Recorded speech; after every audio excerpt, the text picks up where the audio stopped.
Magandang hapon po, Mayor. At kasama natin ang mga supporters ni Tatay Digong sa hapong ito. So, kumusta po si PRRD? Ano po ang mensahe niya sa pambayan? Sabi niya na sinabihan ko man kasi na marami naghahintay sa kanya everyday dito. Masaya siya. Sabi niya, pag makalabas siya, he will personally thank you pag once he gets out. Thank you for your enduring trust and confidence in him. That was his specific words. So, he's happy. He's optimistic kasi nakikita niya. Kasi nga, nakukwento namin, since nung illegal arrest niya until now, marami sa inyo talaga, lalo na rin mga OFW, na kung kahit nasa iba-ibang lugar, all over Europe and some, New Zealand, no? Yeah. So marami sa atin na hindi from Netherlands, but from really far away. So England, New York, Sweden. So ako Davao.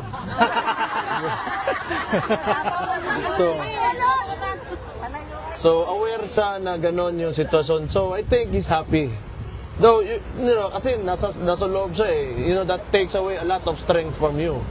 But knowing that you are here, I think may bibit-bitin siya sa tulog niya na alam niya may nagmamahal sa kanya at lagi nagsusuporta. So malaking bagay,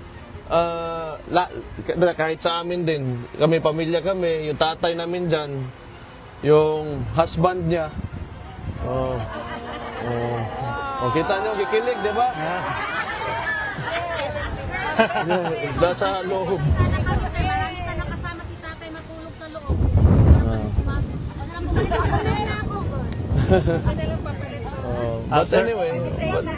But anyway, okay naman. Masaya kami. As a family, masaya kami na nandyan kayo because di naman tayo magkadugo. Nobody ever told you to do this. No. I know that you're doing this out because gusto nyo lang and you really believe in him. Yes. So, maraming salamat sa inyo. Wala akong masabi. Siguro kung walang ganitong klaseng suporta from the Filipinos, ayaw ko na rin. Ang hirap eh. Ang hirap ng sitwasyon. We are against an entire administration. So, pag wala kayo, wala. Baka bukas nga, wala na ako. Di ba? Hindi natin alam eh. But I know that my father and especially my sister also ngayon, na nandyan pa, is protected by the people. Yes. Yeah. Sir, That's why 2028 senador. Okay ra ko. May magbanday sa Davao. Okay ra. Di, magkataas imuhang posisyon, magkadako imong problema. Dire ra ko sa kanang kuan, Davao ra ko. Ay ko ninyo gilabte. Sir, may pag-uusap po ba kung ano yung mga priority programs ng projects ni PRD as Mayor of Davao City? Wala man, kay nangumusta lang siya sa Davao. So, yung tinanong niya kung ano status, sabi ko okay naman, yung turnout ng elections shows that they still believe in him. Kasi siya yung tumatakbo na mayor. So, tambak talaga yung kalaban despite of in spite of na ang dami nilang pera na ginamit, yung tinayuan nila yung resources ng DSWD and they claim it as their own resources as indirect vote buying, but still, the Davaoenos believed in him. Ibig sabihin yan, that you cannot really topple down kung ano yung nagawa ng isang tao and trust na nag-gain niya sa mga Davaoenos. So, luckily, ako, si Duterte din, anak niya, kasama ako doon, nadamay lang ako, kumbaga, so nakuha ko rin yung boto, mostly na nakuha niya. So, yun, I'm so thankful for what's happened in the elections in Davao. Wala ba kayong napag-usapan, Mayor, kung kailan po yung panunumpa ni PRD? Wala pa naman. Kasi wala, nangumusta lang ako. Yun, inuna ko, yung health niya o how he's feeling. So, Mayor, ambot, wala ko nangutaw, hindi ako nagtanong. Next time, bukas, pangutanong ako. Mayor, I have a question. What did you feel when you first saw your father?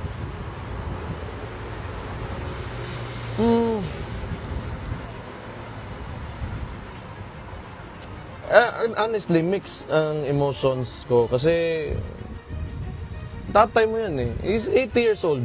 Sabi niya nga 84 siya. So, it must have felt 4 years na siguro sa kanya doon na nasa loob siya ba? Hindi natin alam, di ba? So, we try to insist na 80. So, sinasabi niya 84 daw siya. But it's only been, what?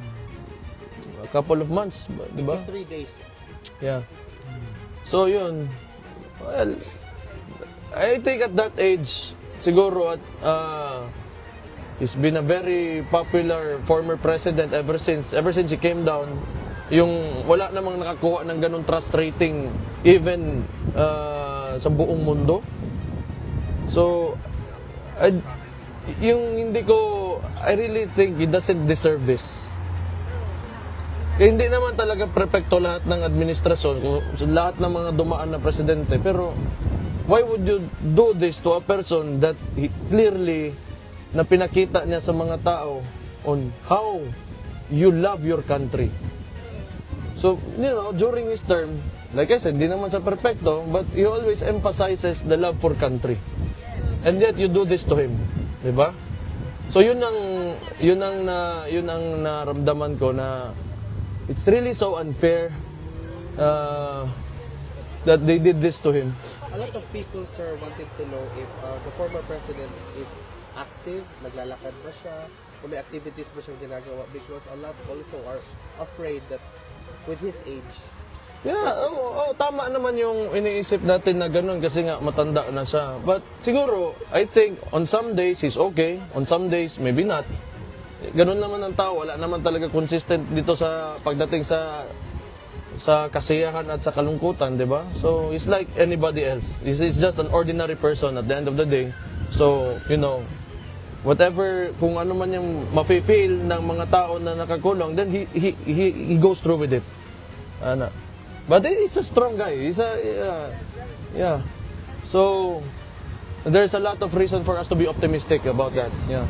Well, this inside. So, like, yan, kasi kami, mga pamilya, nakikita ninyo naman na pumapasok kami. So, pag nakikita namin kayo, that love that you have for him, yung energy nyo dito na hindi nawawala, it goes inside.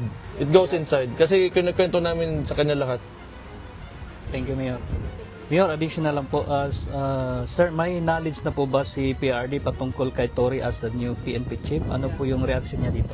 Wala man. Wala man. Sinabihan namin, pero kala ko nga maano siya, pero wala man talaga yung gago na yan. Wala rin talaga yan. Kasi I would admire this person kung talagang he did everything with due process.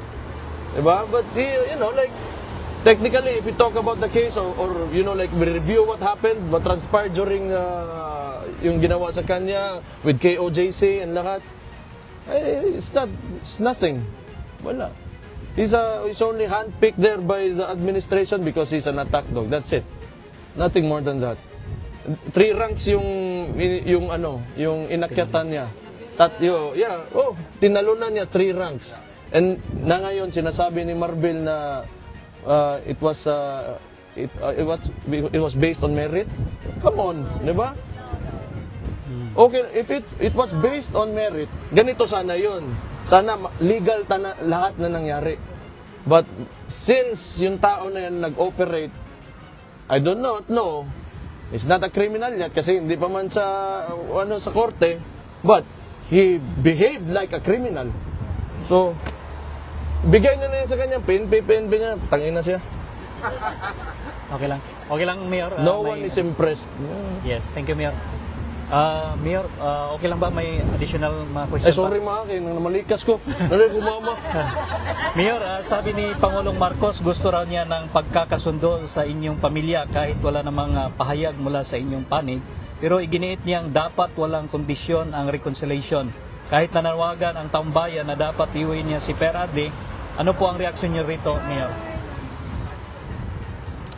So, sa pagkakaintindi ko, gusto niya na may reconciliation pero walang condition, meaning walang terms, di ba? Kainin niya yung niya, reconciliation niya. Wala yan.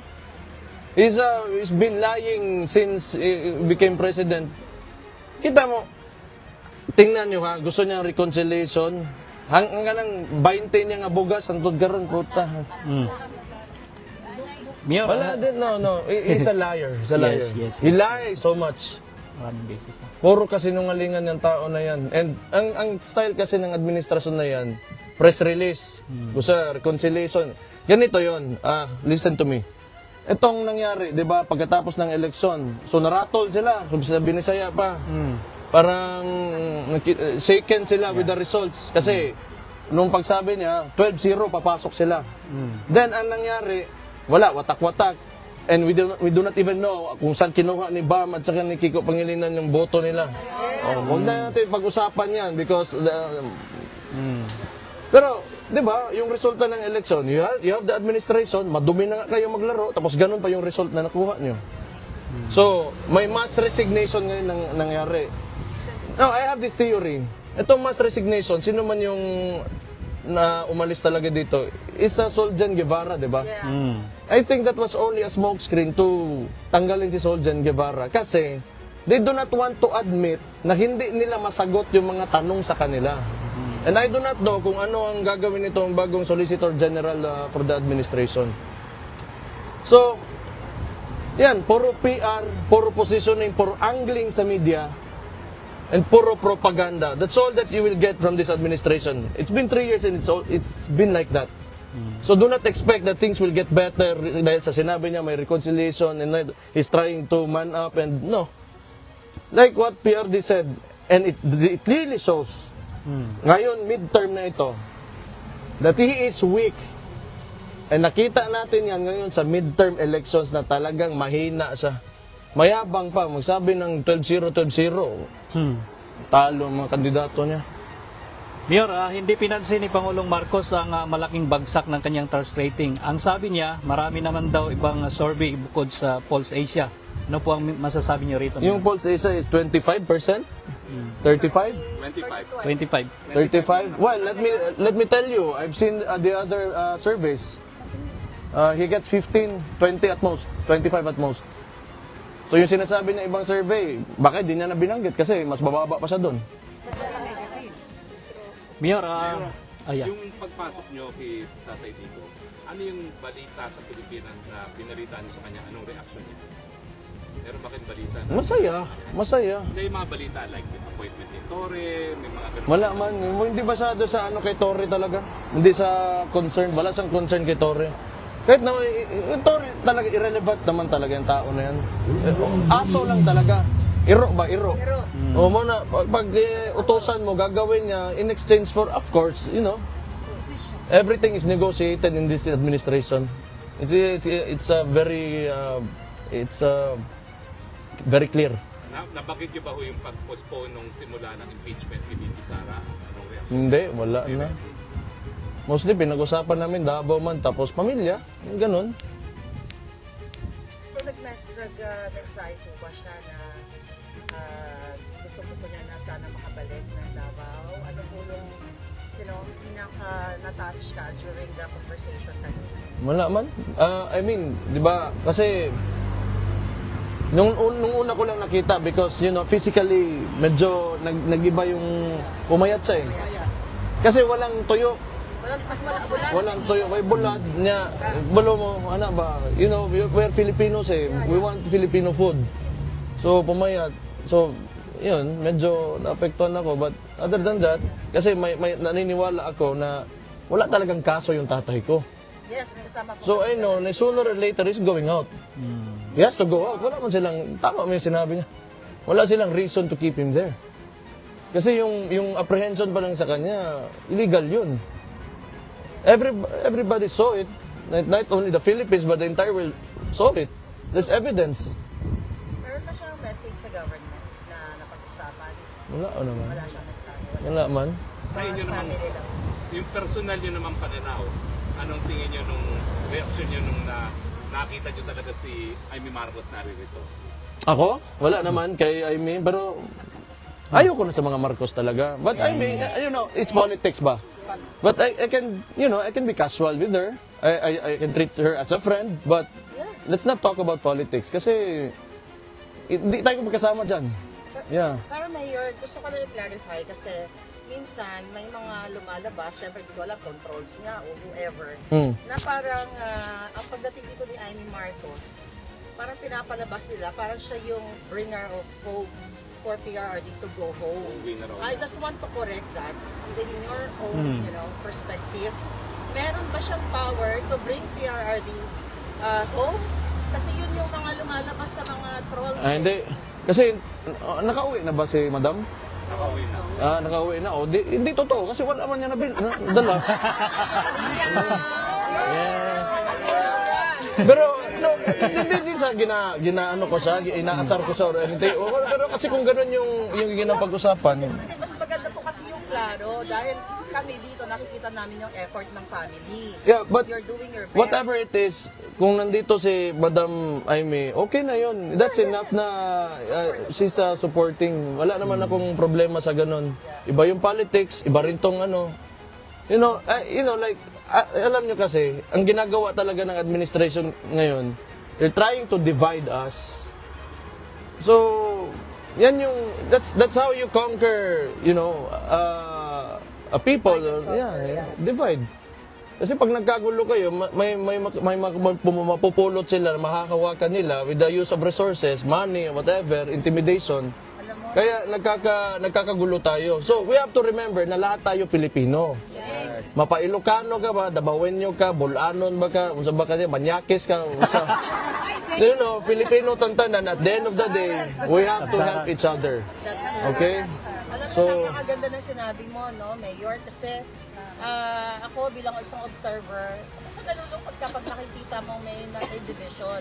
So once and for all, nandito si Mayor, at least pinapakita niya sa atin na dapat hindi tayo nag-aaway-away.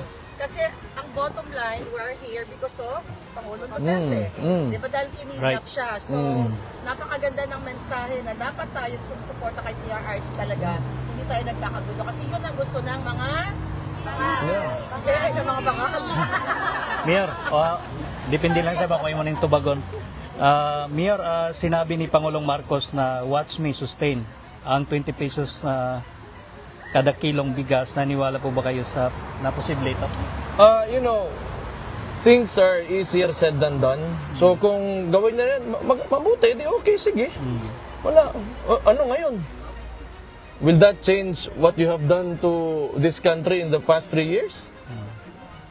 20 pesos mo na bigas because if you're really sincere kung ano yung gusto mo, ginawa mo na yan day 1 pa. Ganun lang yun. Bakit? May utang pa tayo ng loob sa kanya pag nagawa niya yan? Utangin na.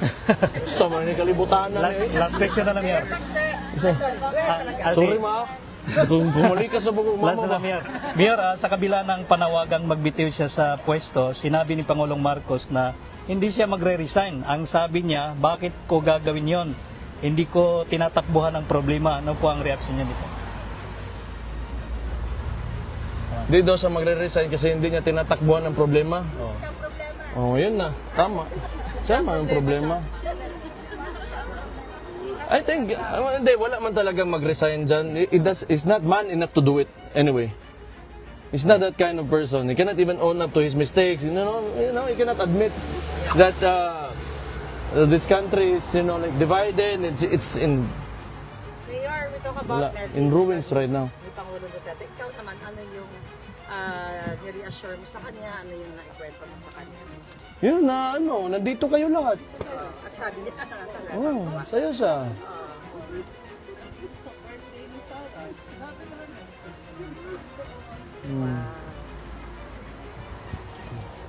Tama na. Okay na. Paano yun? Last, Okay, mulaan pa ko. ay, Jenny Mayor, may ano ba? May one question. Oh. Ano po ang masasabi ninyo sa mga balita tungkol sa impeachment case na kinakaharap ng inyong kapatid na si Vice President Sara Duterte? Wala. Sana lang pasagutin nyo. Sana Sagot lang. niya na yan. Gusto na ng lahat. Oh. Last ba? Wala. Kasi, Yeah. halata naman yung ano talaga ngayon. You know, makita nyo lang, yung politika ng Pilipinas, ginapag-initan talaga kami ng administration ngayon. So, tingnan natin kung Diyos na magsasagot niyan. Yes. Mayor, panghuli na lang, ano?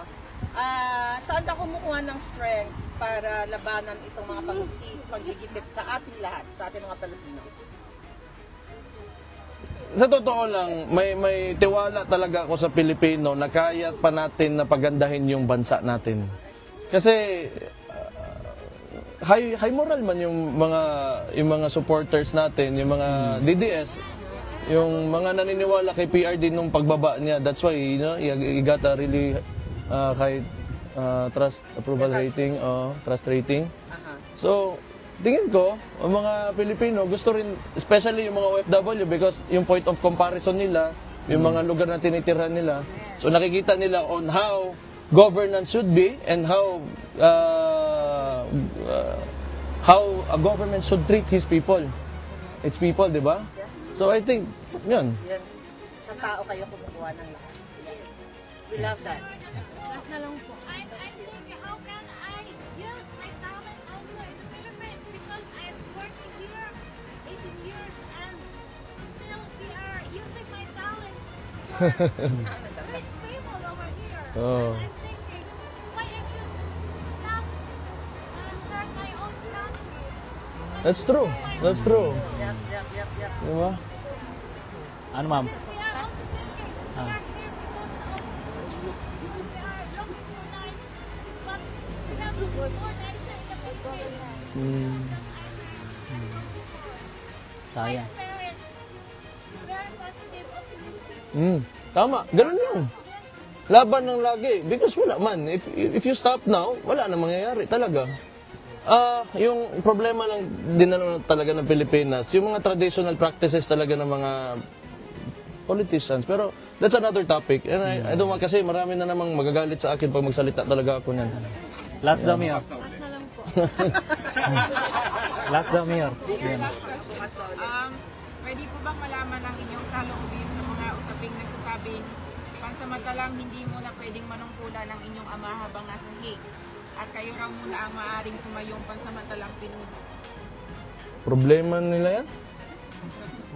Problema sa totoo lang, I don't really care what the administration will do because they're really doing extraordinary things. Kahit ano, binamagic nila, marami exhibition, may tao dyan na nakakulong dahil, you know, technically, it was a kidnapping. So, wala talaga kong expectation sa administration na ito. Thank you, Mayor. Mayor, di ko alam kung na, pero yung pagsusumpa po ni Tatay Digong na meron na pong arrangement para panunumpa. Wala pa. So we'll work on it. I still want him to, you know, manumpa because the people voted for him. The Davaoenos want him to be the mayor of Davao City. Yun ang pumunot dulo. Sa tanong niya, excited na ba siya ulit maging mayor? I suppose. Yan man talaga yung gusto niya buong buhay niya. maglingkod? Even more than being the president. Yeah, he wants to be the mayor of Davao City. Alright. Okay, thank you. Napaka-last message, Mayor. Salamat kay sa inyong tanan katong mga kuan. Agay lang magtagalog ko. Maraming salamat sa inyong lahat sumusuporta sa tatay ko. It means a lot to the family. Like I always say, kung wala kayo, wala na rin kami dito ngayon because mahirap talaga yung sitwasyon. It's been very unfair from the beginning but we're still here because of the support that you're showing us. Laban lang po. Oh. So thank you. We will continue fighting for you also.